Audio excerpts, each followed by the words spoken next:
The Emperor's sword was drawn, and his gaze locked with that of Magnus, as though they engaged in silent communion unheard by any others. Adaman tore his gaze from the Emperor and saw that Magnus was pinned to his seat, his body rigid and his skin pale. His eye was tightly closed, and Adaman saw an almost imperceptible tremor in his flesh, as though powerful currents of electricity were tearing through him. "If I am guilty of anything, it is the pursuit of knowledge," hissed Magnus through clenched teeth. "I am its master, I swear it." Adaman could hear no more, for Magnus suddenly drew a gasping breath like a drowning man upon finding the surface of an ocean. "Hear now the words of my ruling," said the Emperor, and the amphitheatre filled with the sound of scratching quills. "I am not blind to the needs of the Imperium, but nor am I blind to the realities of the hearts of men. I hear men speak of knowledge and power as though they are abstract concepts to be employed as simply as a sword or gun.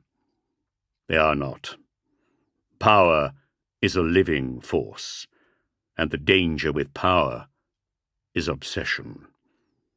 A man who attains a measure of power will find it comes to dominate his life until all he can think of is the acquisition of more.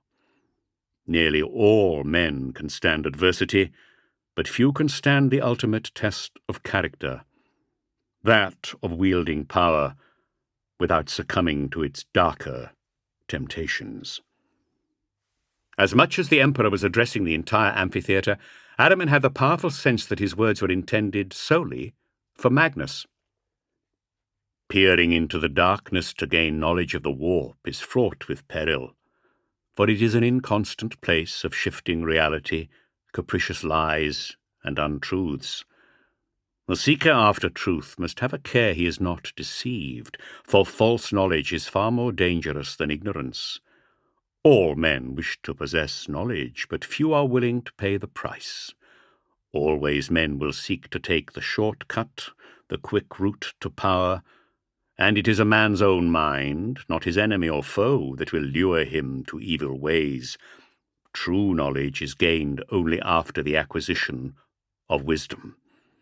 Without wisdom, a powerful person does not become more powerful, he becomes reckless.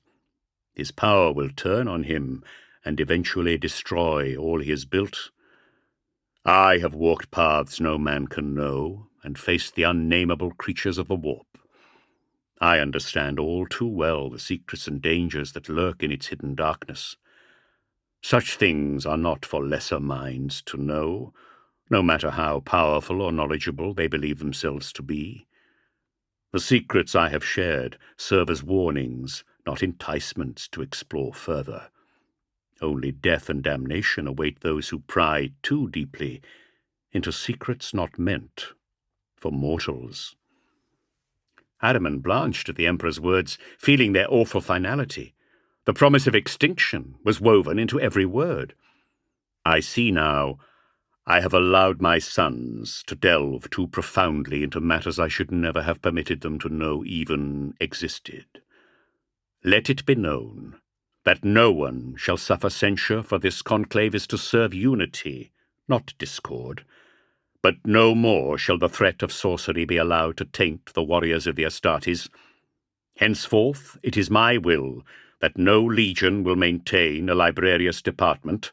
All its warriors and instructors must be returned to the battle companies and never again employ any psychic powers."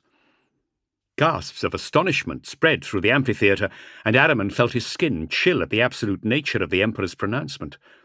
After everything that had been said, he couldn't believe the judgment had gone against them.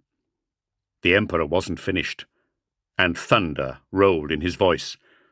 "Woe betide he who ignores my warning or breaks faith with me. He shall be my enemy, and I will visit such destruction upon him and all his followers, that until the end of all things he shall rue the day he turned from my light."